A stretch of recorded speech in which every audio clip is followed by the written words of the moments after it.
My name is Benjamin, and I was asked to share with you all 5 minutes or so of my experience with Raja Yoga meditation.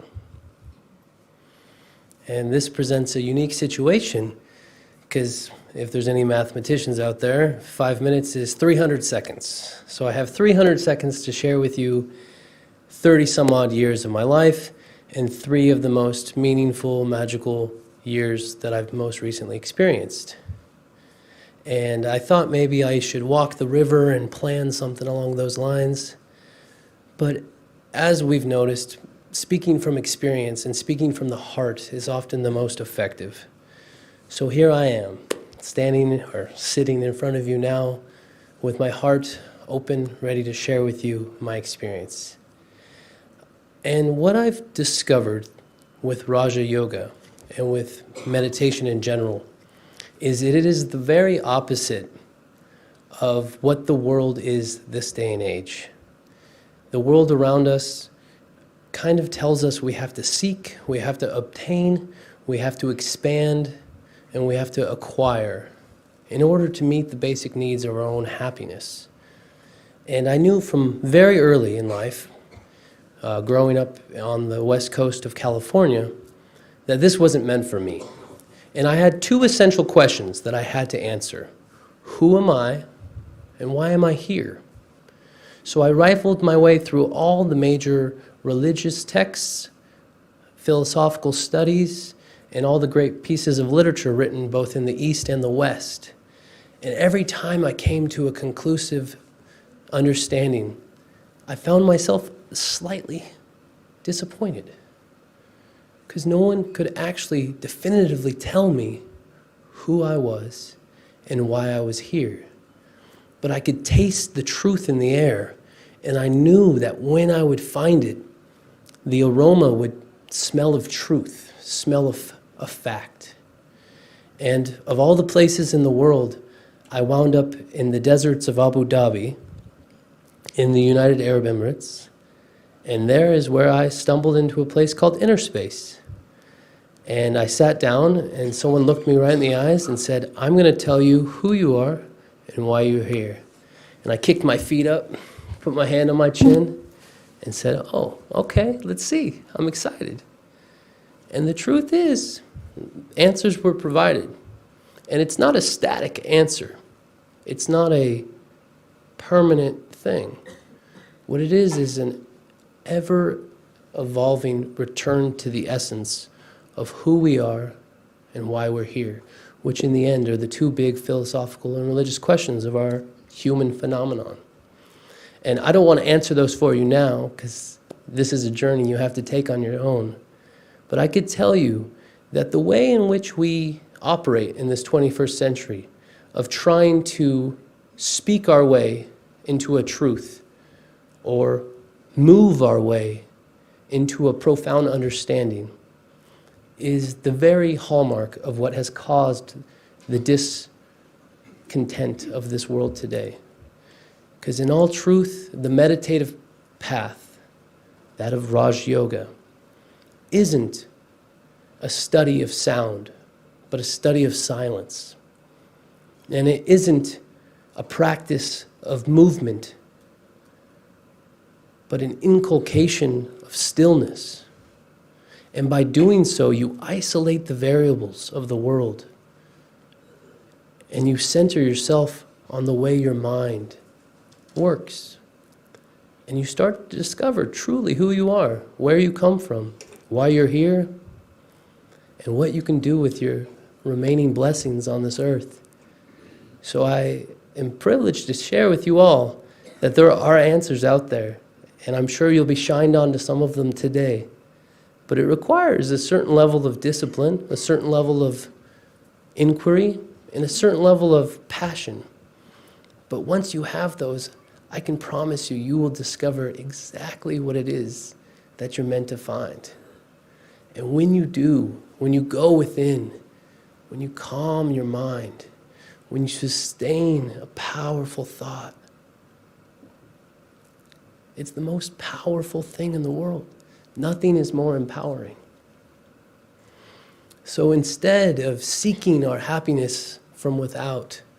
Instead of looking for truth from a scripture or from someone on television or someone who sits where I'll be sitting shortly. Here with Raja Yoga, you're given the tools and the skill set to go within, to calm your mind, to focus your thoughts, and through a rarefied concentration, discover the sweetness, the peace, the beauty that you are. So the fact that you walked through those doors today is a mighty blessing. And I hope you know that it was destined to be so. So may you take from this all that you can. May you walk slowly. May you breathe deeply.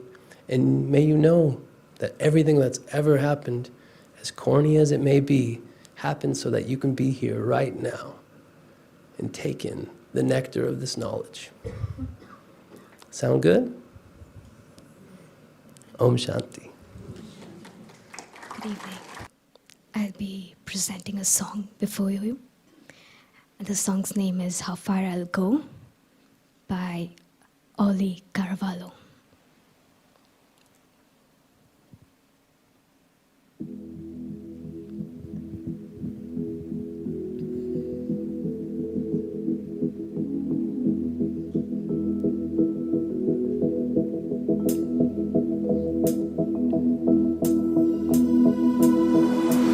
I've been standing at the edge of water long as I can remember, never really knowing why.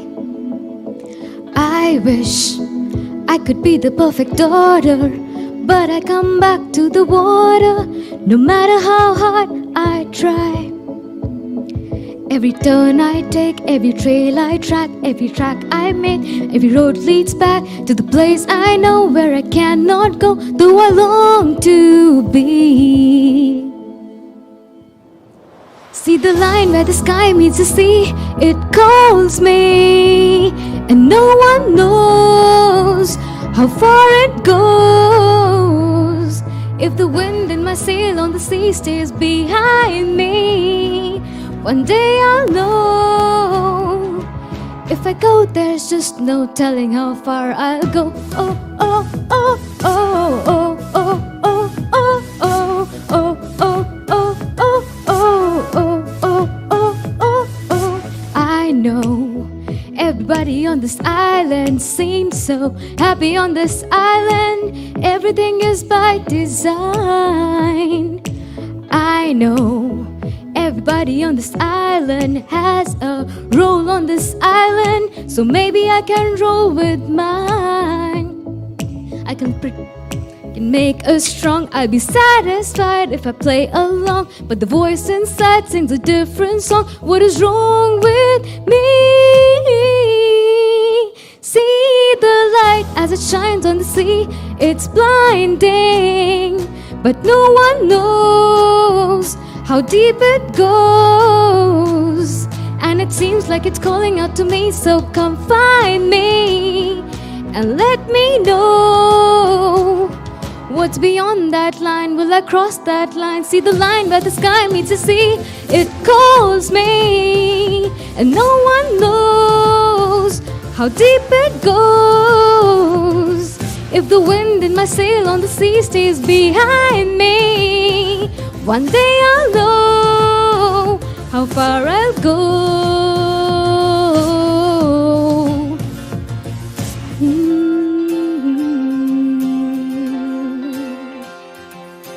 Thank you.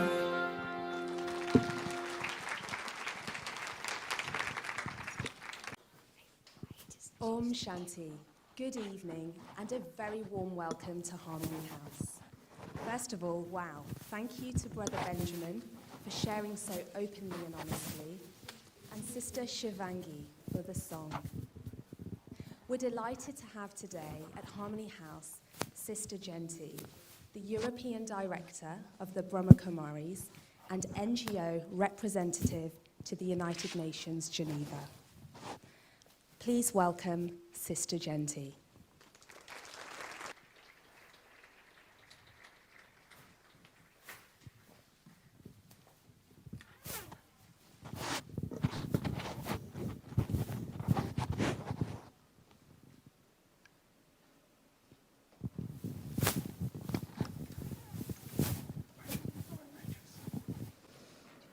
Om Shanti. Greeting of peace to my sisters and my brothers, and good evening.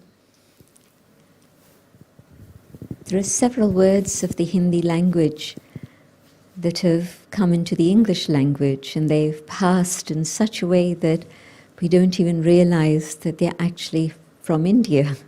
They're just part of the natural English language now. But there are two words in particular that have been used across the globe, and they're not translated, they're kept as they are, but not everybody understands their significance. The first word is yoga.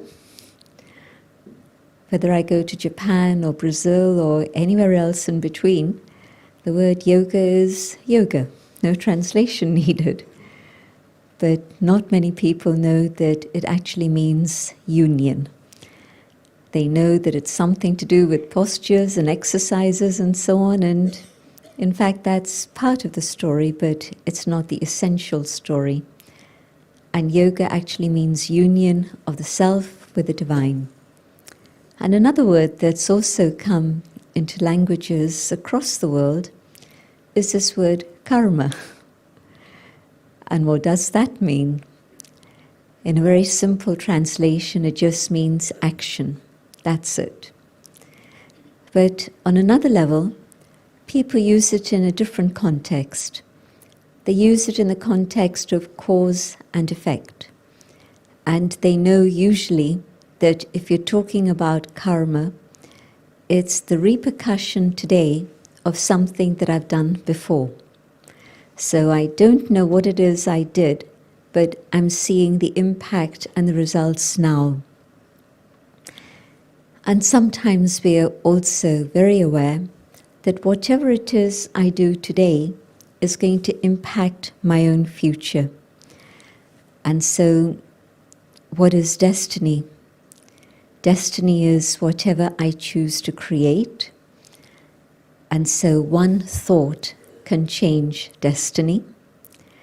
One thought can take me in a direction which uplifts me and is of benefit to everybody else around me. And yet another type of thought can bring me down, and also I pull down many others with myself.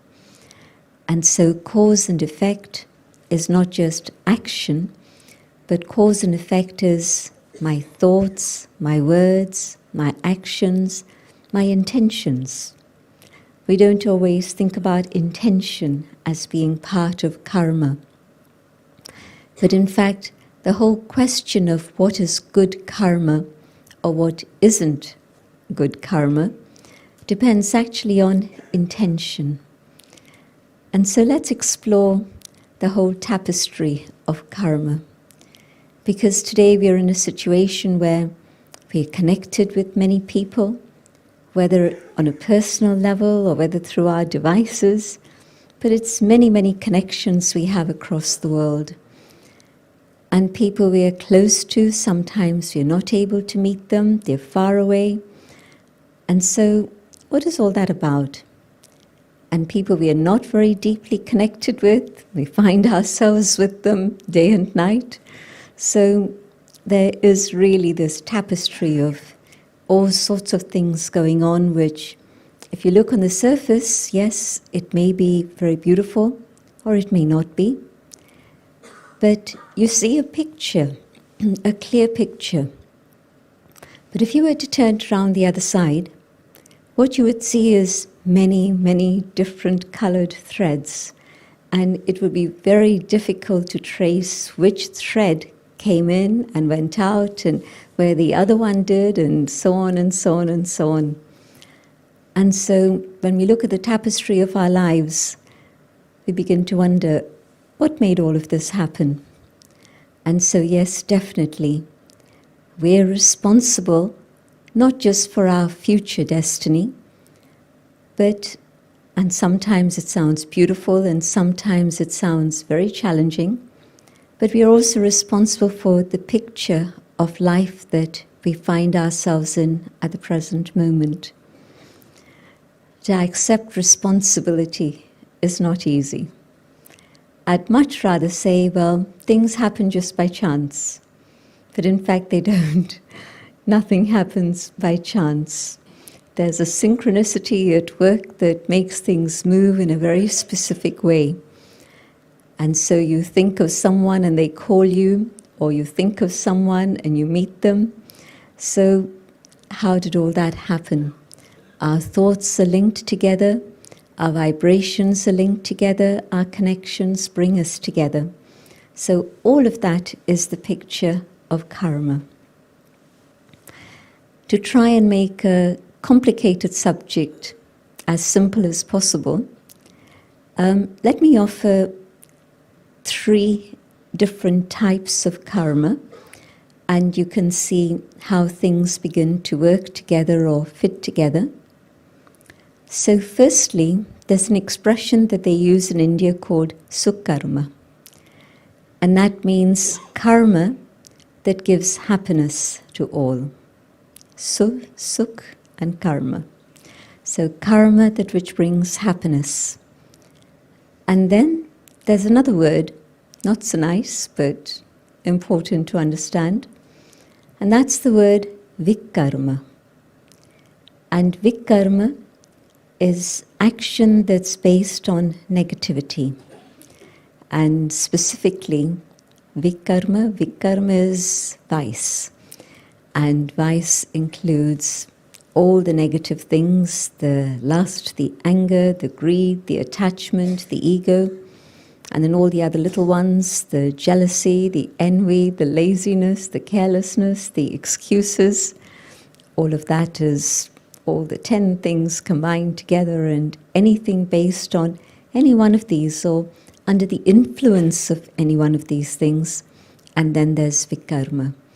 And as a result of karma, which is negative karma, then the result is going to be, the outcome of that is going to be sorrow. Maybe not immediately sorrow for myself. Maybe what I'm seeing is sorrow for others. Simple example, I take more than my fair share. And so what I need is something else. What I want is something else. And so I'm taking more than my fair share. And so that touch of greed that's motivating me at that moment I don't realize that it's bringing me sorrow.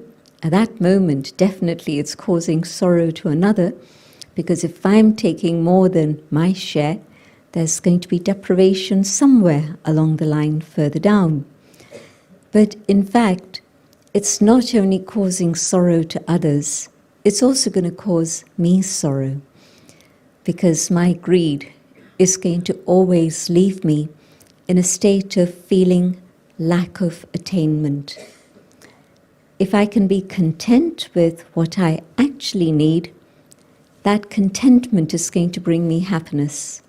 And if I'm taking more than I need, at that moment I think, well, why not? It's there, I can help myself to it. And so I take it, but it actually doesn't satisfy me. It leaves me wanting more. Have you noticed that? And the more I want, the more I receive, the more I want yet again. And if I can simplify my needs and just have enough and feel contentment, there can be many things on offer, but I'll say, I have enough, and this is for others to share. There's a statement by Mahatma Gandhi which I've been remembering a lot recently, not just because India is honoring 150 years of the Mahatma's birth anniversary, but also because it's very connected with sustainable development. And when we look at climate change and the environment, then the big subject that comes up in front of us is, how sustainably are we living? How sustainable is development happening? And it isn't, of course. We see that. It's very clear, it's visible. And the fact that injustice grows and the discrepancy and the difference between the haves and the have-nots becomes bigger and bigger. instead of moving towards equity and justice, we seem to be moving further and further away. And so given that condition, then yes, the Mahatma's words come to mind. There's enough for everyone's need, but not enough for even one person's greed.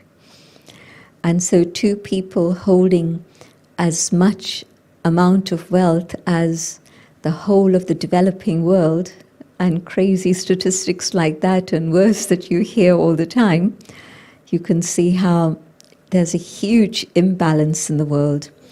And so karma has sort of become a little bit topsy-turvy.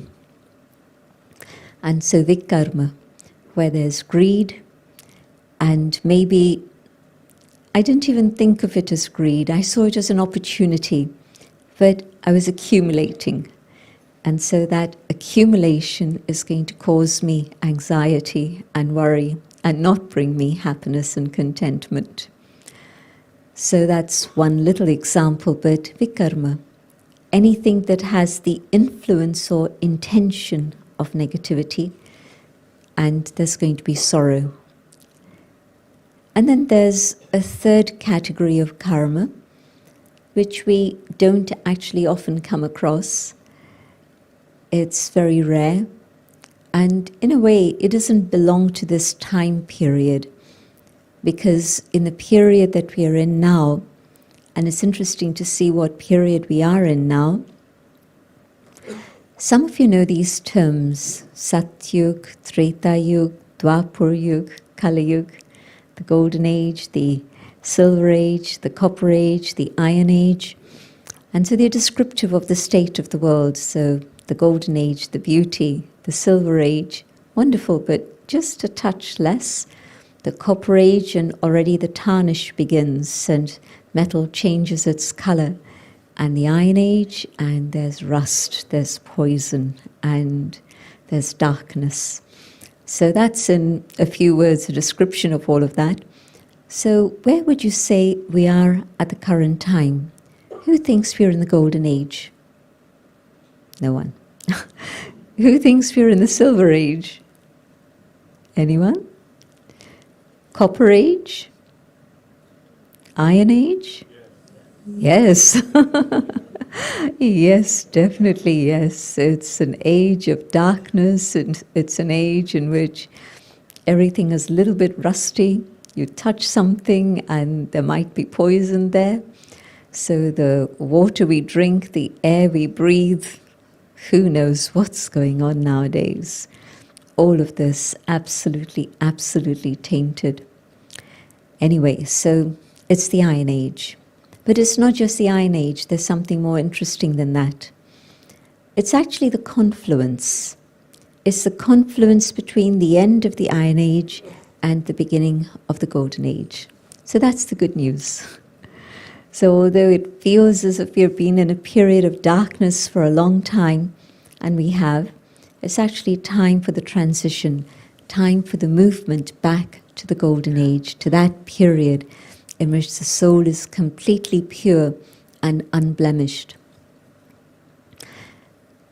So here in this junction point, we're looking at the story of karma, and we're seeing that there are huge forces that pull us down, but our own motivation, our own passion, our own vision can carry us upwards. And so the sukh karma, the good karma, is the karma that's going to be uplifting for me and everybody else around me. And if I say, oh, well, it doesn't really matter, what difference does it make? What can one individual do anyway? It's not going to have any impact.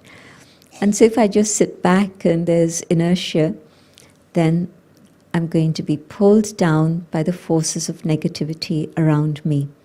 And I'm going to be influenced by sorrow. I'm going to be giving sorrow and taking sorrow. We've been through that for a long time now. But now time to go on that upward journey, the ascent. And so akarma, neutral karma, isn't really part of the story at this moment. This is why I was explaining to you about the cycle. That state in which whatever it is I do is just natural, and it is as it is, but there's no negative reaction, but neither is there anything positive. So it's a state of karma in which there's no reaction of any form. And so that's not of this period, but another dimension of time. And so now we have this opportunity to do lots and lots and lots of good karma, because I want to uplift myself, I want to empower myself, I want to be able to know that each thought, each word, each action is going to carry me forward to the destination that I hold in front of me. And we can describe that destination in many different ways. We can call it the state of total purity. We can call it the state in which I've settled all past karma, and now I'm only carrying with myself the power of goodness, the power of good karma. That would be another description of that state. Some people would say it's a state in which the highest potential of the soul has been reached and is being expressed in life. So it's not just something abstract, but I've reached that state which is the highest state, and now I'm actually revealing it, showing it, demonstrating it in my life and in my behavior. And so that's also possible. And so now, on a day-to-day basis, where does the balance sheet lie? What is the balance of my day? Well, at this point, I start with quite a backlog. They say that when a child is born, the child brings with itself karma from the past. And if I think that the child comes with a clean slate, then of course there's many, many questions that arise about the differences of situation. A child in a gardener's hut, and what is the future destiny?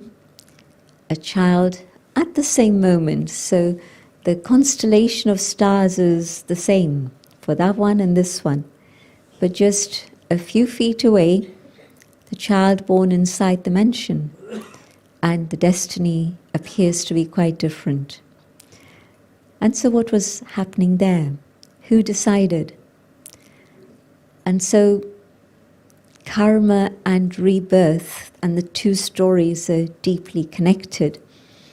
It's difficult to talk about the story of karma without thinking about past births and future births. And I don't really want to go in too much detail about rebirth, but just to put it into the context of the story of karma. So they say that when a child is born, the child is born according to past karma. This is how I'm born to these parents and not to these, or this other child is born here and not here. So already there's pluses and minuses that we begin with. Injustice?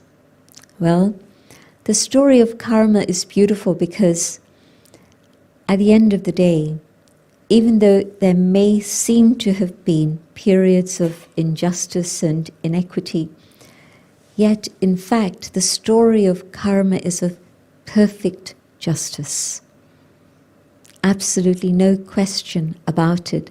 This is how the whole universe is able to move in harmony and unison. If the story of karma were not of justice, there would be chaos in the universe. But everything in the universe is actually very well ordered, just as with the physical body, the microcosm and the macro. In the microcosm, everything is balanced in such an amazing way that we don't think about it. And it's only when something goes slightly wrong that it begins to create discomfort, and that sends us off on a track to find out, well, what's wrong, what's going on? And maybe something in here, a nerve, a muscle, something is not aligned, is not in the place that it should be, isn't working and functioning in the way that it was, with harmony with everything around it. And there's discomfort, maybe even pain, maybe very severe pain. The macrocosm, the same. Absolutely everything is aligned. Nothing out of place. Absolutely nothing. And so the story of karma is the same. Nothing out of line, nothing out of place. Absolutely fitting into the scheme of justice on all levels. And so nobody decided about this child here and that child there. But the story of karma from the past continues in the present. And so, what are the situations that babies get born into? A different state of inherent intelligence. And yes, I'm totally aware that whatever factors brings the child here, then from this moment on, it's not just the gifts or the challenges that the child brings with itself, but from this moment on, it's also the present choices that are made. And so, education, the gardener's child might decide that I really want to study and might achieve amazing things. The child in the mansion might think, well, I've got everything, so why do I need to bother? So what's going to be the destiny of that child? So it's not written in stone. It's absolutely from this moment on, I bring some gifts, I bring some challenges, but how do I deal with each of these things? But there's an inherent intelligence that, I'd say a soul, not just a child, the soul brings with itself. Then there seems to be another factor, and that factor seems to be of health. And you see some children born with very severe challenges, and some children born absolutely fine. So that seems to be a connection, not of the present, but something to do with the past. A third factor, quality of relationships, and whether the child is welcomed into a family with love, or whether a child is born and maybe actually not wanted at all. Or maybe, well, now that the child has come, I suppose we have to take care of the child. So a reluctance and a feeling of pressure rather than pure love. And that's nothing to do whether it's the gardener's hut or the mansion. The child in the mansion might be feeling very unwanted because the parents really don't have time to look after their children. They're too busy with many other things. But maybe it could be the other way, that the gardener is so occupied just with scratching a living that there's no time for play, there's no time for just the gentle experiences that life needs. And so, either way, but certainly the quality of relationships is connected very much with the past, and the child brings that destiny with itself. Another factor, wealth. Little bit, not enough, a lot, and there could be all sorts of other ramifications. Maybe the child who's born into great wealth is just given fancy toys to play with, rather than the actual company of the mother and father and the engagement and the development that happens through that engagement that the child needs. So you can see that there's many, many different factors that are at work, but certainly these 4 ingredients that really nobody can determine and nobody can predict, but this is the story of karma. And then from the moment that the child is conscious, and that consciousness, yes, until a certain age, the child is absorbing all the impressions that life is throwing at the child, good and not so good, feelings of rejection, abandonment, or warmth and security and love, many different experiences, sometimes one, sometimes the other maybe, but all of those are being absorbed by the soul, and they're even being absorbed by the body. But then there comes a time when the child begins to actively make decisions, not just being put in one place and left to its own devices, or not just somebody deciding to pick up and play, and when they decide, the child doesn't really have much choice in all of that. It can express its feelings, but sometimes the feelings are heard and sometimes ignored. But there does come a very specific moment when the child becomes aware that certain actions seem to bring a reward and certain actions don't bring the reward that the child wants. And can be age 2, age 3, something in that area.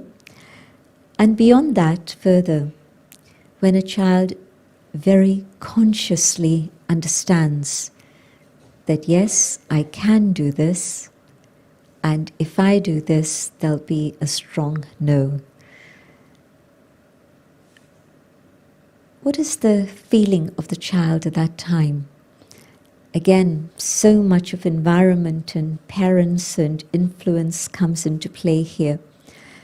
But I want you to think about something else that's happening. Sometimes I know that mothers, fathers are very, very occupied. And it's real. It's not just that they've taken on more, but the way life is. And so they use television as the babysitter. And they use cartoons, thinking that, well, this is safe, this is okay. But the things that children pick up from cartoons is violence sometimes. Whenever I don't consciously switch on a television, and I don't have one at home, but traveling, you've got things on the screen or around you, in front of you, and I just see the amount of violence there is in all sorts of movies, but also in cartoons. And so, unconsciously, this is what the child is absorbing. And so karma is sometimes not conscious choice, but karma is the situation that my past karma has brought me into. And I think parents are now more and more aware of what's going on. There was a period of time when there was a very simple system of parenting and life wasn't so complicated. And that was much easier. And then there came a time when all these amazing inventions came to the fore and technology took over. And now I think parents know better and they restrict children's screen time. They're aware of the nourishment that's being provided to the brain and the soul through the things that they're watching. And so they're more careful about all of this. So all of these things are impacting the way I think, the way I feel, the way I respond. And all of this is part of the story of karma. You can begin to see the complexities of all of this. And then a certain point where I actually have the freedom to make my own choices about the karma that I'm going to engage in. And from that time on, I take up the pen in my hand and I start drawing the line of my own destiny, my own fortune. I'll begin with intention. the action might be a very simple one. I'm offering my mother some flowers. But what was the intention? And a child's intentions become very quickly revealed. Intentions of adults can be masked, but the mother can very quickly spot what the intentions of the child are. And maybe the intention is really, truly just sheer love. Wonderful. And so the mother accepts the flowers that are being given in that spirit and gives the child a big hug and a big kiss in return. And sometimes the mother is aware that the child has been up to some mischief and it's time to talk about it and to prepare the ground. The child's intelligent enough to know, well, let me get some flowers and offer these, and it'll make it a little bit easier. And the mother, if she's also smart, she'll say, okay, let me take it at face value. And so she'll accept the flowers with love and sit down and say, okay, come, tell me, what are you thinking about? What is it that's on your mind? And so, intention, good karma. Maybe it wasn't negative karma to have a specific intention, but maybe it could have been worse. Maybe it was negative. So intention colors the quality of karma, and that's then also going to bring the return. How often is it that we try to please God with money, making promises, giving up things? I will do this if you do this. And the question there is, again, intention. Was it pure love that made me say, I'm really going to spend time in deep prayer tonight or tomorrow early morning, just simply because I want to communicate with God? Or is it that, well, maybe if I spend a little bit of extra time on my prayers tonight, maybe I'll pass my exams. Or whatever. So again, motive in karma. And it's more of a business deal rather than pure love and bhakti. The word bhakti can be very beautiful. Bhakti is the devotion, the love with which I come to God and create a connection with God, or I do something for God. And the other is a trade. I will do this if you will do this for me. And at some point in our lives, we've probably all been guilty of that. But now, if really I want from my heart just to be able to communicate with my eternal parent, because I can feel that I've been very distant for a long time, and now my inner thirst is really to be able to come closer and experience the beauty of that relationship. And the more I do this, create that connection with the divine, there's something else very, very interesting that happens that we didn't know about really. Maybe there's lots of mistakes I've made, and the things of this birth I can remember quite clearly. If I give myself an opportunity to sit in silence, I know what I've done from definitely age 3 onwards. But sometimes even flashes of memory from age 2 come back. But the mistakes I've made, how do I atone for them? How can I settle that karma? And yes, if it involves another human being, let me seek forgiveness.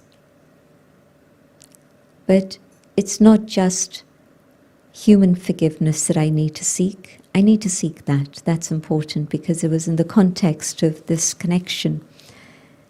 But I also have to deeply realize that I want to change. And that commitment to change has to be expressed in the connection with the One. And not only then is it an expression of commitment, but it's also then opening the door to be able to receive power so that I can change. Sometimes we have a very strong commitment, but we don't actually change. And that's because we then lack the power. And the external influences of the world today are generally negative influences. And I mean not just from people, but all the media that we are surrounded by all the time. All that has a huge influence, and it's usually negative. Making me buy more, making me think that, well, violence is totally acceptable, it's part of the world. All these things. And in the connection of yoga, my pure desire to have a relationship with the divine and to be able to have that experience of union, it's yoga that generates the fire of love, the fire of purity, that's going to cleanse me of all the things that I may have done. The things that I remember, the things that I don't remember. Conscious, unconscious, but the cleansing of karma happens through the fire of yoga. And most times when people say, oh, I'd like to learn to meditate, it's become a sort of fashionable thing. Yes, I meditate. But whatever level of meditation it is I'm doing, whichever type of meditation I'm doing, if I'm really interested in sorting out karma from the past, and there's a very simple way to know when I have settled the karma from the past, and I'll come to that in a minute, but the only way to settle the karma from the past is through a very deep form of meditation, which is then called yoga, the union of the soul with God, and that then cleanses and purifies the soul. It's an example that's given in the scriptures in the East and also in the New Testament, and it's the example of alloy being mixed within the gold or the silver. And when the alloy is put into intense fire, all the impurities come out. And God says to human beings through the scriptures, I won't leave you alone as you go through that process of purification and cleansing. I'll hold your hand and stay with you through it all. Because when you're going through a process of transformation, it's a challenge. What you were before, you're not that now, but you haven't yet got to the stage where you want to be. Just think about it. Here's some gold, and even though it was mixture, it was alloy gold, at least it had some shape, some form.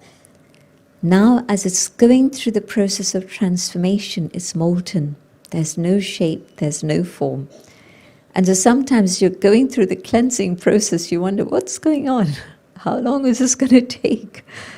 What is it I can do? What's happening? But it's okay.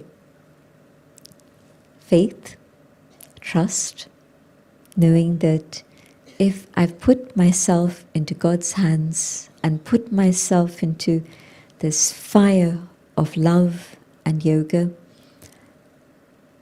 at the end of it, it's going to be perfection. The alloy is removed and the pure silver or the pure gold remains, and then it can be fashioned into something very, very beautiful by the jeweler.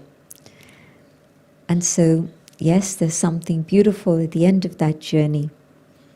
And so the settling of past karma, and the wonderful thing is that whether I believe in past births or I don't, never mind, but all the karma I've ever done, and for me that definitely includes past births also, but all of that karma and things of the present can all be cleansed. And so it isn't that something is fixed, that there's going to be constant suffering or constant sorrow, but the process of transformation with God allows us to come back to our original state of purity. How do I know that the things of the past have been settled? When there's been good karma, it's sowing seeds for the future, but also the immediate feeling that I get when I know that this is good karma, it's given me happiness, it's given happiness to others, the immediate feeling is of contentment. The immediate feeling is of being at peace with myself and the happiness that this brings. And the immediate return of negative karma, at some point along the line, there's sorrow, usually immediately, sometimes a bit later, but also it creates a pattern. The thing about my thinking is that I set up a pattern, and that pattern creates feelings, and my feelings create reactions. And so my thoughts lead to certain types of reactions in situations. And I do something once, but it's never just once. But it's a pattern that's at first very, very subtle, that I don't even perceive.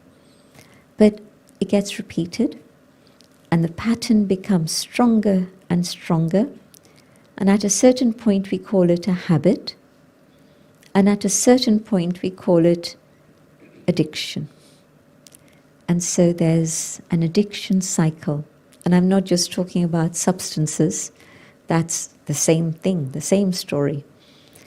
But I'm talking also about the negative traits of ego and anger and attachments and so on. And so my negative karma has created a pattern. And the power of good karma also creates patterns, but that brings with itself many, many virtues.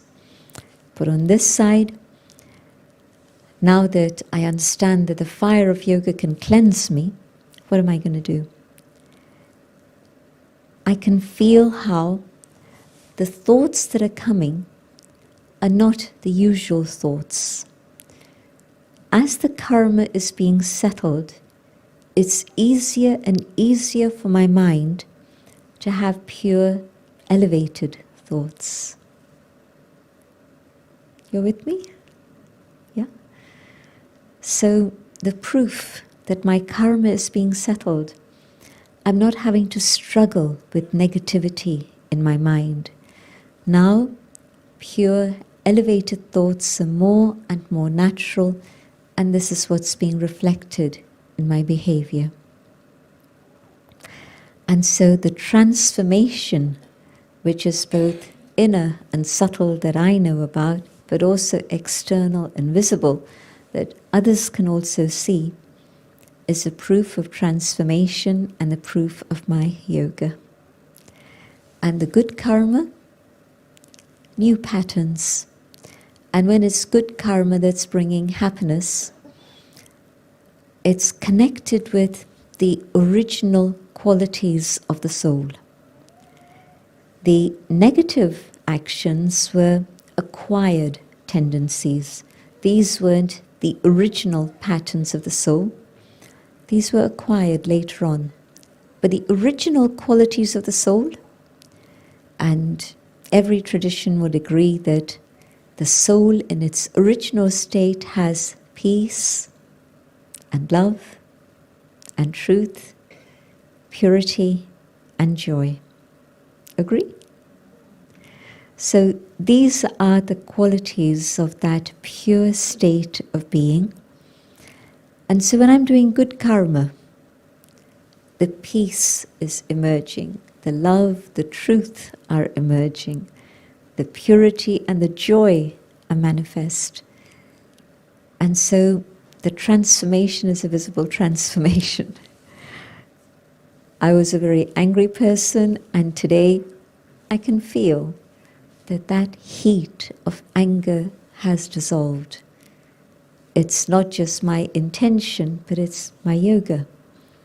Because we begin every new year with very good intentions, but how quickly do they dissolve? Pretty fast, sooner than I would like. So it needs power, and we usually don't know how to gain inner power. Empowerment in a good atmosphere, empowerment in good company, of course, all that works, but it's usually short-lived. Then finally, at some point, you're left to your own devices, just you on your own. But when I learn to connect with the divine and draw the power, the spiritual power that's available to me, that power is something I can access at all times. Doesn't depend on others, doesn't depend on situations. Wherever I am, it can be sitting on the tube train, I can be sitting in the traffic jam and connect, and I can draw that power. And so, in the drawing of that power, the old karma is getting settled, the negativity that I was carrying, that gets finished, and now there's nothing but good karma, a slow process, but the anger that I felt, that's dissolving, it's going. Now I'm more at peace with myself and therefore with others. No more control issues. Anyone have control issues? It's interesting, but we don't always realize that we do have control issues. And yet I think to a certain percentage or another, we do. And maybe it's not so much controlling many others, maybe it's just control of my nearest ones, the dearest ones. But definitely control issues are part of our makeup at this time. Why? Because there's an insecurity in the soul. And insecurities are there in every single soul in this time of the Iron Age, where the soul is very, very depleted. And so insecurities are there. And this is why I say, when there's insecurity, then it gets manifest as trying to control externally. And so both go together. But how do I change it? Again, you hear of self-development places telling you, let go, let go, let go. But not so easy. But when I change the insecurity inside to come back to a sense of self-worth, to come back to a sense of self-esteem and value, the insecurities fade away. I'm secure in my own identity.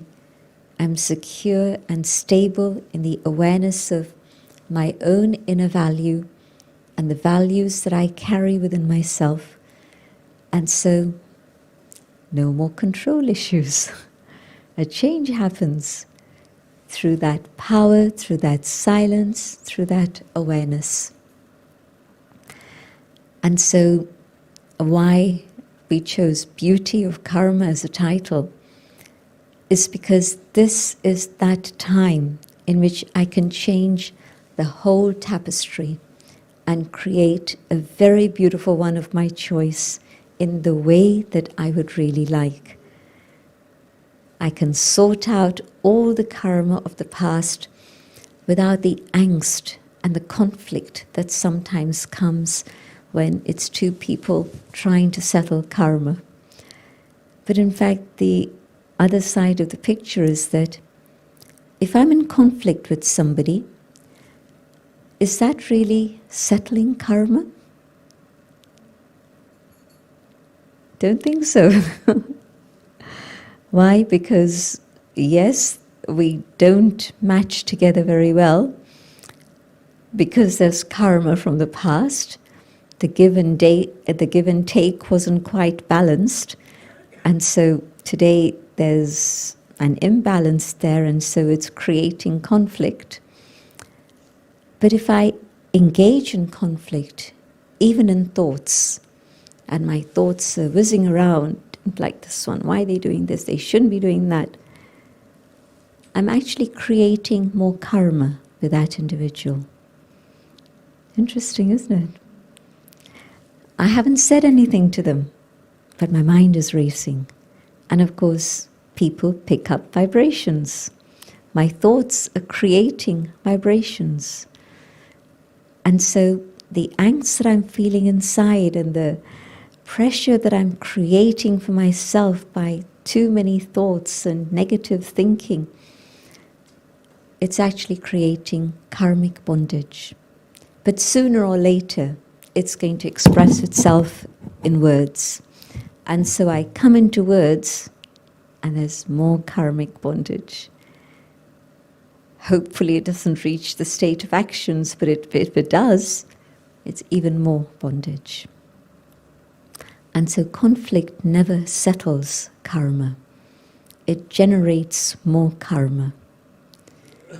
On the other side, okay, there's something from the past, don't know when, don't know how, but there's something, and I'm not in resonance with this individual. There's a dissonance that's there, a friction that exists.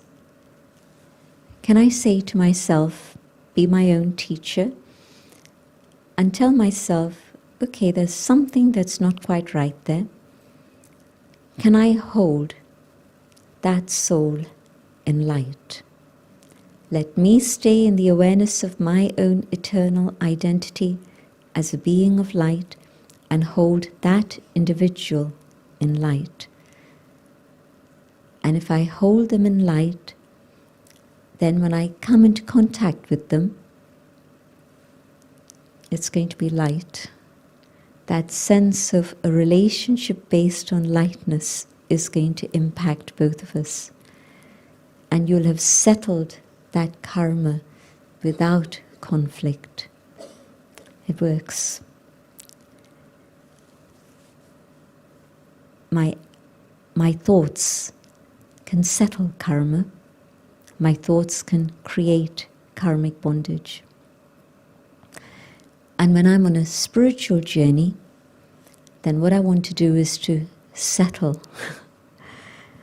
If I can be in a position of giving rather than taking, and now I'm not talking about external things, I'm talking about the subtle internal things. I want your respect. And not just you, but everybody around me. And if I'm not getting that respect, my neediness is that, my insecurity is that I get upset. And then I react. More karma all along. I ask myself the question, why do I need anybody else's respect? Is it possible for me to go deep within myself, recognize who I am, connect with the divine, and fill myself with all that I need so that I can be stable in self-respect and I don't need to be taking? It's possible. There's a method.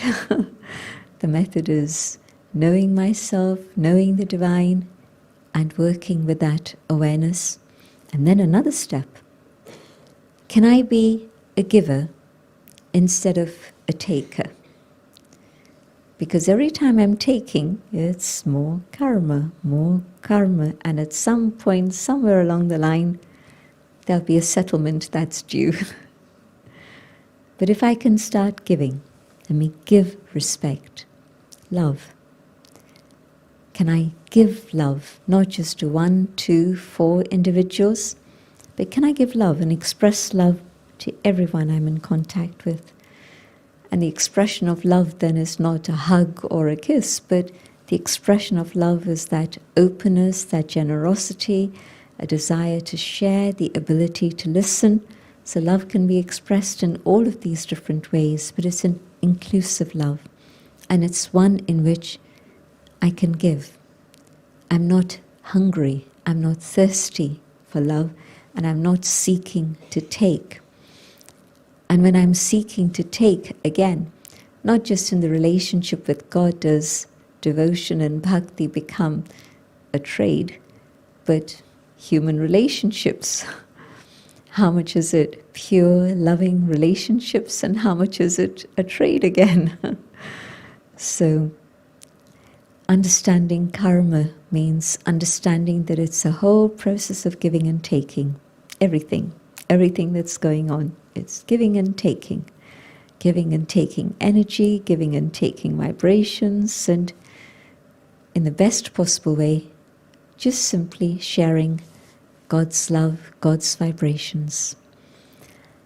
And if at this moment of time I can, on the one side, have that experience of transformation through the fire of love, the fire of yoga, and on the other side, focus on pure, elevated thoughts, good wishes for others. I might not be able to give someone my time, my money, anything, but what I can give them are my good wishes. And they'll say to me, I could feel your support. I could feel your good wishes reaching me. But of course, instead of good wishes, our mind is in the habit of a lot of other feelings. And so, a cleansing. To settle the story of karma and to create a beautiful tapestry of good karma at this moment needs a bit of cleaning. And so good feelings, and that definitely is good karma. And if I look at the state of the world, and individual karma, personal karma is one thing, but just looking at the state of the world, can I send out thoughts of God's love and God's light to the whole human family? Yes, at times one person is sick and I send them God's light and love, and it helps them, and they can feel it. That something reached me, and this isn't just imagination. There's a lot of research being done on these topics now. And so there's actual research evidence that when people have been prayed for, they recover. And control groups where no one was praying for them, and it isn't the same story. And when people get to know this, they say, why was nobody praying for me? And so then we say, okay, we'll pray for you too. But it's a fact that good wishes, pure remembrance of God, prayer, good vibrations reach. But never mind one or two or a few individuals, whether it's physical healing or inner emotional healing, who doesn't need healing at this moment in history. And so can I spend a few minutes of my time each day in yoga, not just yoga for myself in which I'm empowering myself and taking God's light and love for myself, I need that, but every day, just a few minutes. Good karma would definitely be sending out my thoughts of God's light and love to the whole human family so that we may all be healed. But not just the human family. What about all the other species? We've inflicted all sorts of violence on all the other species. And so time for healing that also. So to send out healing thoughts of God's light and love to all the other species.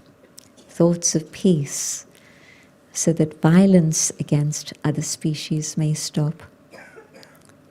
And nature itself, we've exploited nature.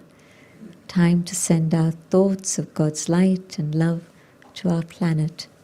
It has supported us since the beginning of time, and we may disappear, but the planet is going to carry on.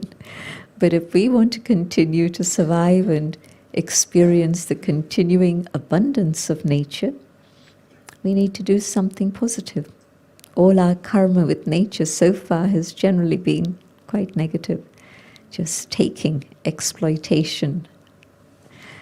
And so now, to send our thoughts of God's light and love to nature, so that nature is able to heal. We've disrupted the whole cycle of ecology, and so we need to allow that to heal also. And then, yes, when nature has been cleansed and purified, nature will work in harmony with humanity. The other species will work in harmony with human beings. The lion and the lamb will drink water together at the same pool. But that good karma and the opportunity to do good karma is now. One last thing before I close the subject and we spend some time in meditation. One-to-one karma, when it's good karma, when I want to share happiness, is great. But imagine if that seed of good karma is strengthened, is reinforced, is enhanced, then the fruits of that one seed are multiplied. And we've seen that in the Green Revolution in harvests. When seeds can be enhanced, the harvest is greater. And in spiritual terms, this means not just the awareness of and the pure intention of doing good karma, but doing karma in God's remembrance. When that action is filled with the power of God's remembrance, it multiplies 100-fold, and the results are 100-fold. And so at this moment, as we're in this period of transition, we can take advantage of this.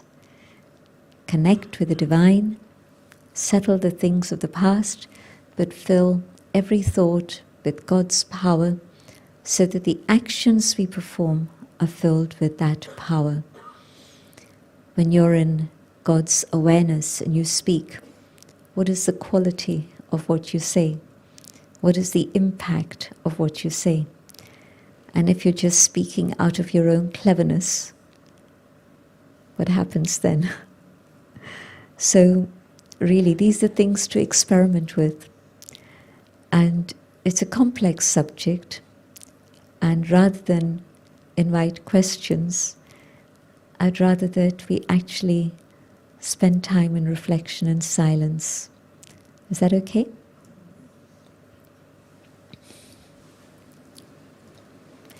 I'll speak out my own thoughts in meditation and invite you to follow these ideas. Sitting quietly, I'm aware that my thoughts have an impact on I, the soul, an impact on the atmosphere, an impact on the people around me. And so I carefully choose the type of thoughts I would like to have now. I choose the thought of peace. And in this awareness of peace,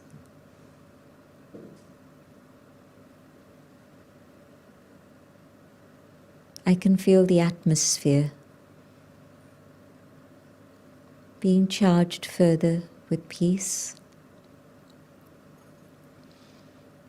but also in this awareness of peace, I can feel the presence of the divine. I connect with the Supreme, the being of light, the source of light, of peace, of love, truth.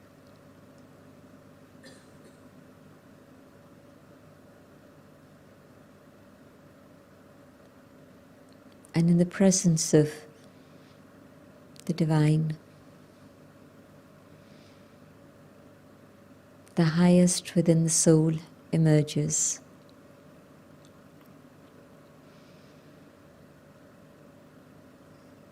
God's light allows me to see myself, to know myself, and to come to the experience of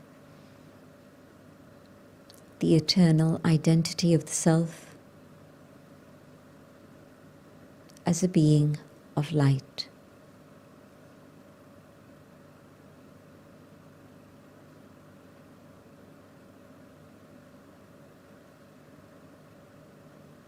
Connecting with the source of light, I also feel the love.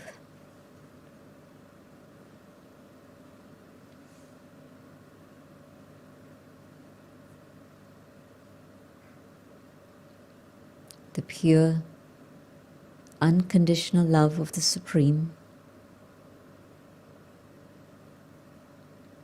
The love that washes away the dust I've accumulated so that I can shine.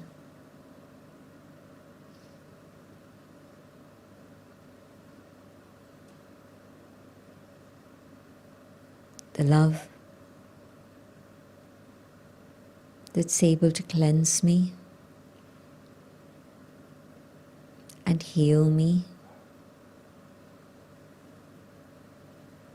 empower me,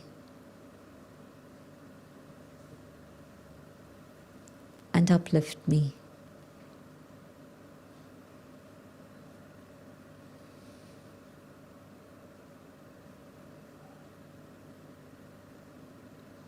And the power of this love radiates out to the entire human family.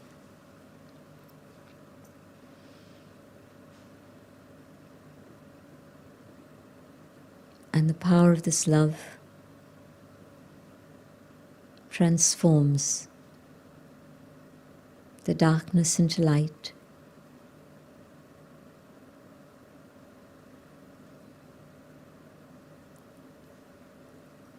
And we hold this light within ourselves. We hold this peace within ourselves.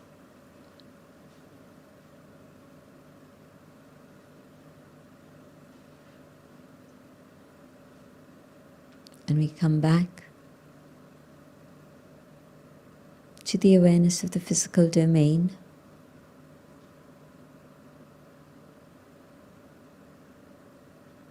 But now, carrying this peace,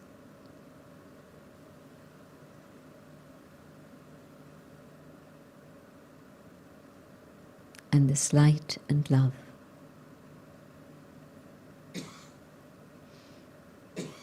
So that we can be instruments to share this in all our actions and interactions.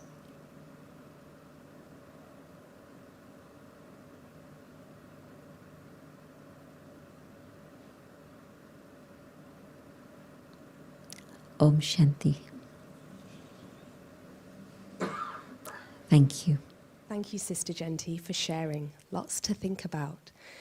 I'd just like to bring to your attention 2 courses that are taking place over the next week.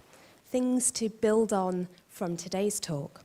The first is entitled Healthy Mind, Healthy Planet, and that will be next Friday in the auditorium in the evening. The second is a Raj Yoga course next weekend on Saturday the 13th and Sunday the 14th of July. It's the whole day and a lunch will be provided, but we will be running an English Raj Yoga meditation course and a Hindi Raj Yoga meditation course. All courses are offered free of charge, But if you'd like to know more details of the courses available over July, August and September, please take a leaflet from reception. If you haven't already paid a visit, please visit the Inner Space Bookshop, which is downstairs, or even visit the quiet room next door, where you can experience a gentle meditation. And in the Inner Space Bookshop, there are talks, books, CDs by Sister Jayanti, and also Sister Shivani. Many of you may have recently seen her in Leicester on her European Awakening tour. Finally, we'd like to invite all of you, and the ushers will guide you, to collect a little toli and a blessing card, something to keep you sweet and something to take away with you on your way home. Thank you very much. Om Shanti.